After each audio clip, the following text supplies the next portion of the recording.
Hey guys, so there's been quite a lot of talk about the James Damore versus Google class action lawsuit. Rather than go over it in detail, a number of people have already done that. They've made videos about it. I have read the entire lawsuit myself, and I will link to it in the description. I strongly suggest you go and read it if you get the chance. But for today, I'm just going to do the top 10 regressive fails from James Damore versus Google. So hopefully you enjoy it as much as I enjoyed picking them out.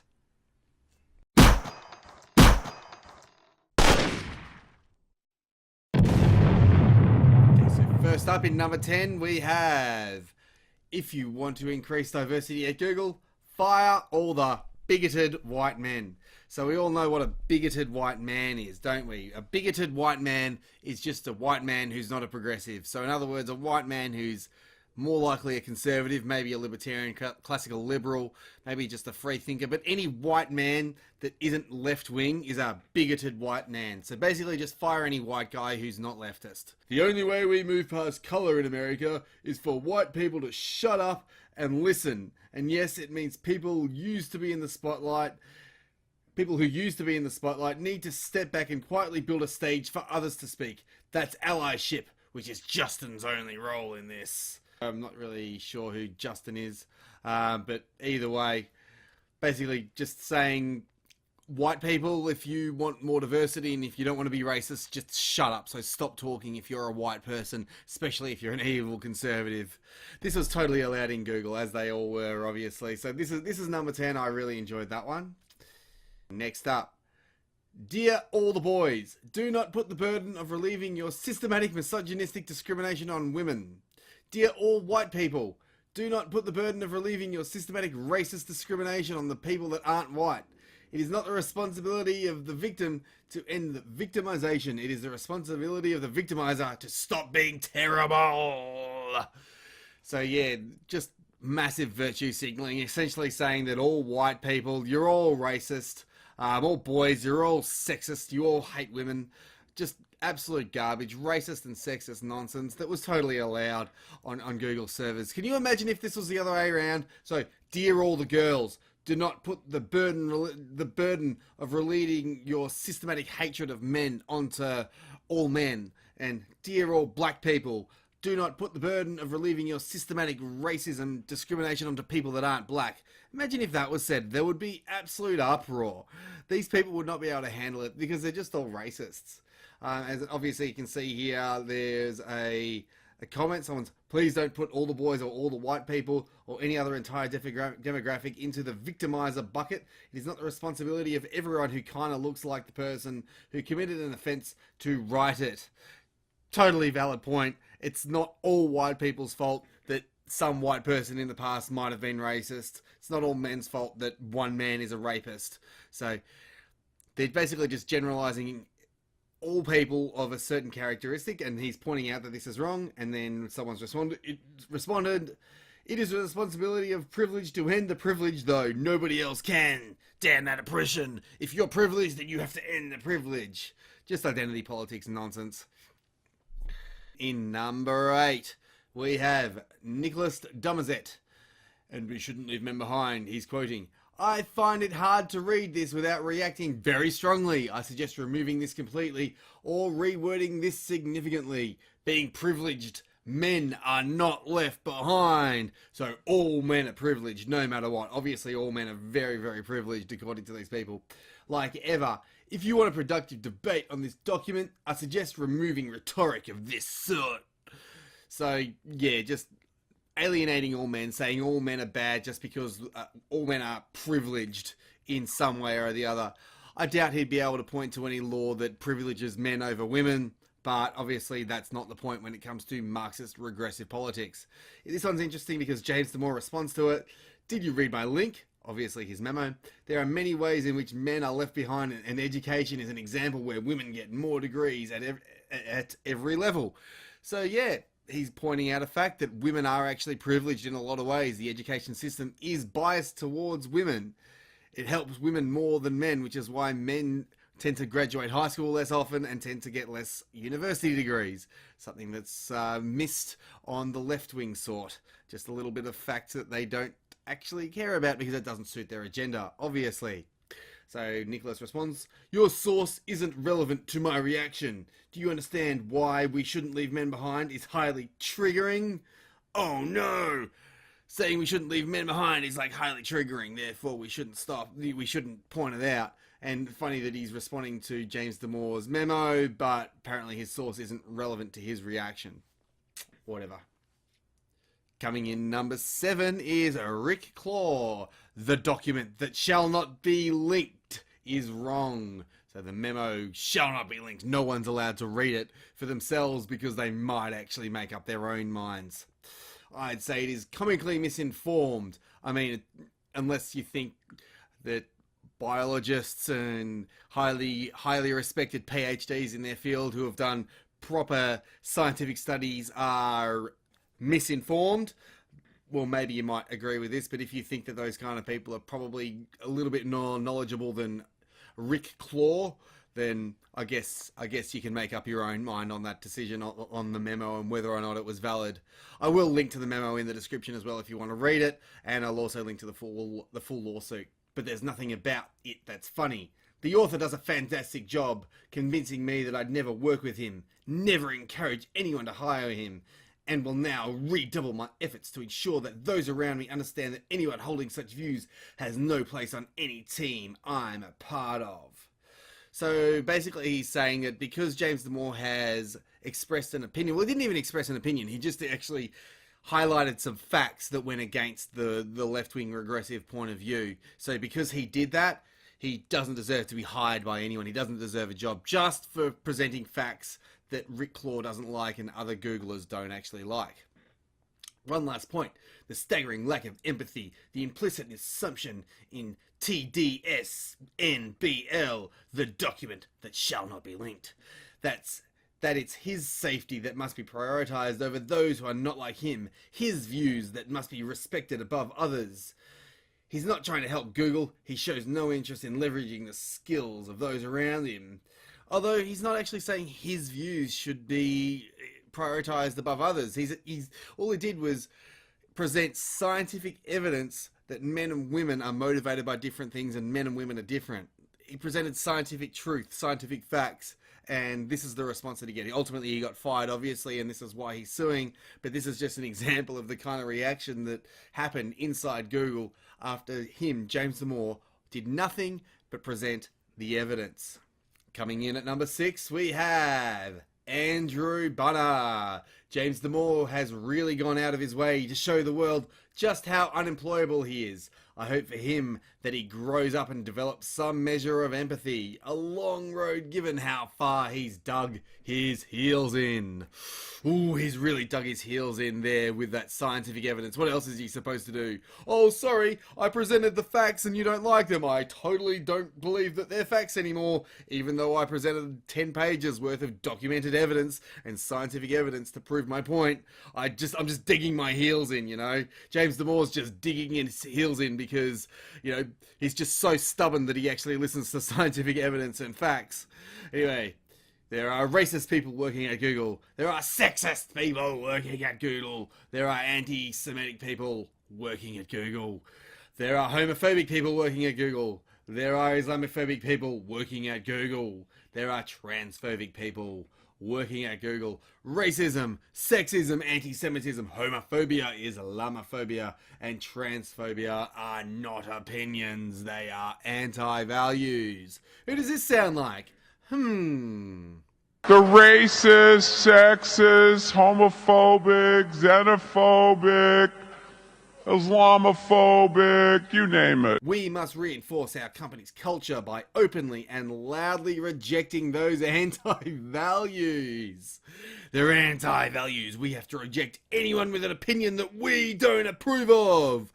And just remember that if you're a conservative, you're a racist. If you're a conservative, you're a sexist. If you're a conservative, you're anti-Semitic, even though the left are the most anti-Israel, anti-Semitic group around, and history's most famous leftists have been anti-Semitic. Looking at you, National Socialists. They're homophobic. It's just nonsense, just absolute nonsense. Just saying anyone I disagree with, any conservative, anyone who presents facts that I don't like, racist, sexist, homophobic, transphobic.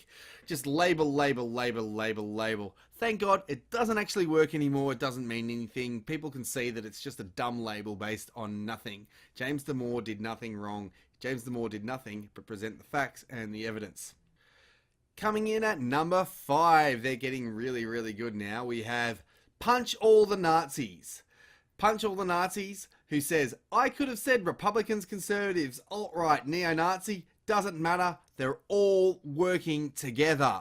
So a guy with a screen name that espouses violence towards people that they politically disagree with, someone who says punching Nazis is okay, is also essentially saying that if you're a conservative, if you're a Republican, then you're the same as being a neo-Nazi alt-righter.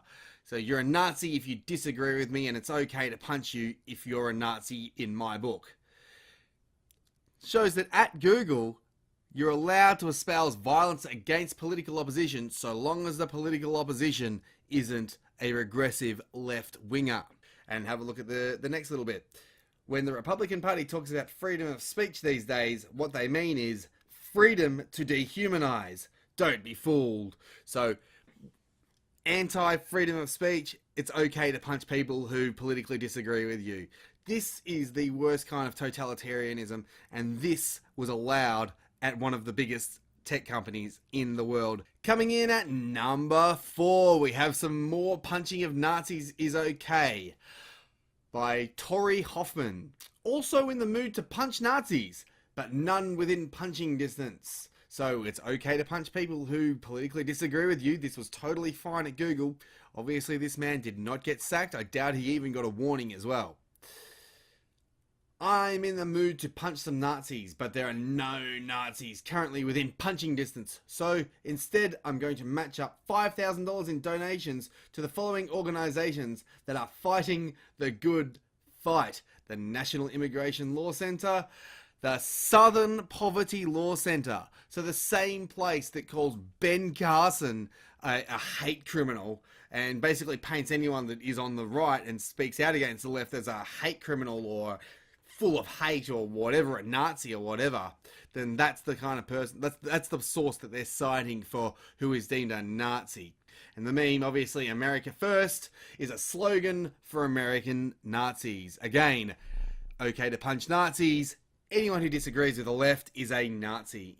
Essentially meaning it's okay to punch people who disagree with you politically. That was okay at Google.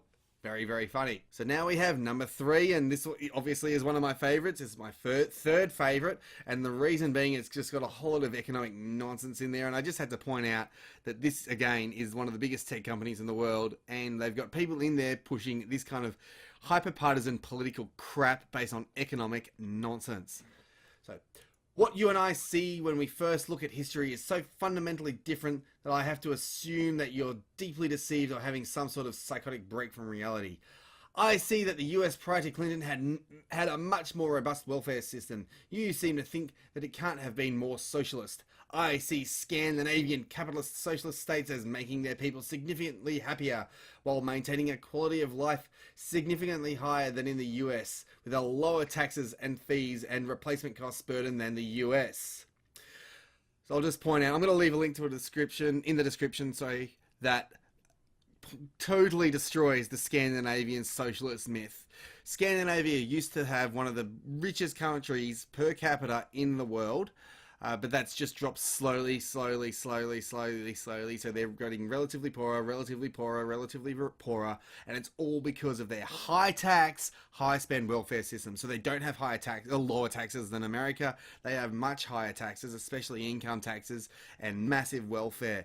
And that is actually eroding their economic power. It erodes their wealth over time. The fact that they're taking in a whole lot of migrants from overseas who don't even add to the economy just makes it even worse. That's another discussion. But you often see this myth that Scandinavia is somehow a socialist paradise. It's completely wrong. They're capitalist societies that are made poorer by their socialism, and the socialism spends the wealth created by the capitalism. Coming in at number 2, the massive hyperbole alert. I love this one, by Matthew Montgomery. We went to war over this shit. We did not set up a round table with Churchill, FDR, Stalin, Mussolini, Hitler, et al. We killed Nazis until the Nazis stopped. Why? Nazis wouldn't stop until it became clear that they could not win, and it is the only reason they stopped, because they were utterly defeated. With large-scale violence, killing thousands of humans and destroying billions of dollars worth of property, that was the only language they understood. Anything else you'll recall was branded as appeasement. I'm pretty sure we know that's objectively bad. To paraphrase Martin Luther King, punching a Nazi is the language of the oppressed. I don't think Martin Luther King quite said that. And don't forget that when they say Nazi, what they really mean are conservatives, anyone that disagrees with you, the alt-right, who are actually Nazis, you know, the white nationalists like Richard Spencer, who are actually Nazis, but they somehow lump them in with conservatives, likely libertarians, classical liberals. Anyone who disagrees with the left-wing identity politics, anyone who disagrees with that is a Nazi. Martin Luther King was pretty clear that you need both the threat of violent and non-violent resistance for the latter to be an effective threat. MLK used to condemn the more violent elements of the civil rights era despite repeated calls, because without that threat, they'll just keep killing you. See, just really bastardizing the message here. I never heard Martin Luther King espousing violence. Maybe he did, maybe he didn't, but I would imagine it was always in self-defense. So what these people aren't saying, what these people are saying is that anyone who disagrees with me is violently oppressing me because of their words. So they're saying words of violence, which is a classic left-wing BS tactic, basically. So if someone is actually committing violence against you or is actually threatening you with violence, then it's okay to resist and fight back. But if you're not getting threatened and if violence isn't being instigated on you, then it is not okay to initiate that violence. This is why I refuse to condemn rioters or punching Nazis. So basically, it's okay to punch anyone who disagrees with you. This is targeted, political, defensive violence. Like I said, if you're a Nazi, then you're automatically violent. And if you're considered a Nazi by the left, you could be anything from an actual Nazi to just a conservative. It's what happens when you leave otherwise non-violent people with no other choice. It's what happens when a movement ignores everything else. Facts, reason, morality, empathy, justice, fairness, whatever. Interesting that the left are talking about removing facts, evidence and reason and things like that. I mean, they've got the empathy. They seem to think that having way too much empathy is somehow a good thing, or showing that empathy in ways that belittle people rather than empowering them is somehow a good thing. The left don't care about facts and reason.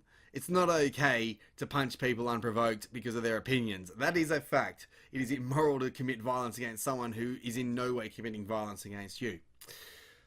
This is not an ideological debate. Full stop. Period. We are in failure mode of democracy. This is literally, in every respect, a power struggle. It's a struggle over who gets to set the rules of society, who has the power to determine facts and morality. It's best we dispense with any illusions otherwise. So let some black bloc guy punch a Nazi and let the world point and laugh. Let it be symbolic and let all the Nazis fear and then repeat after me. This is not normal. This is not normal. No, it's not normal to be espousing violence against people that you disagree with. This guy has basically just said it's okay, not only is it okay to punch Nazis, I should say, that you should go out and do it. You should go out and commit violence against people that you disagree with. Because remember, Nazis equals anyone I disagree with, anyone not on the left, anyone not considered a leftist, even though Nazis were actually leftists. It's just disgusting that this was actually allowed on Google servers. This guy, Matthew Montgomery, should be immediately terminated. And I'm not joking. This is an opinion that should result in the immediate sacking of this person. Great entertainment to watch, to read I should say, but he really should be sacked. Like, how is this person who is saying it's okay to punch people, not only is it okay to punch people, but you should go out and do it and you should be committing violence en masse against people you disagree with. How is Matthew Montgomery still working at Google? I really hope he isn't. Finally, the winner, number 1. Straight white male is the lowest difficulty setting that there is. I mean, because no straight white male has ever been homeless or had any kind of hardship in their entire life. It's not like Asians have more success when they come to the West. It's not like Jewish people have much higher IQs and are also tend to be a lot more wealthy. If you're a straight white male, it's easy mode, and all other modes are totally a lot harder. This is... I mean, I'm just snorting. It's so funny. It's so funny. You're easy mode. If you're a white man, it's easy mode. James Damore was a white man, you idiots. How easy was it for him? He lost his job just because he said something or presented facts that the left didn't like. So yeah, those are my top 10. I really hope you enjoyed it. Don't forget to leave a like, a comment. Go check out all my other stuff, and subscribe if you want to. Go check out all my Twitter pages, or my one Twitter page I should say, Gab, Minds, all my social media. Always happy to respond to people's comments. Please share this around if you enjoyed it and liked all my other stuff. Click the bell, and hopefully I'll see you around.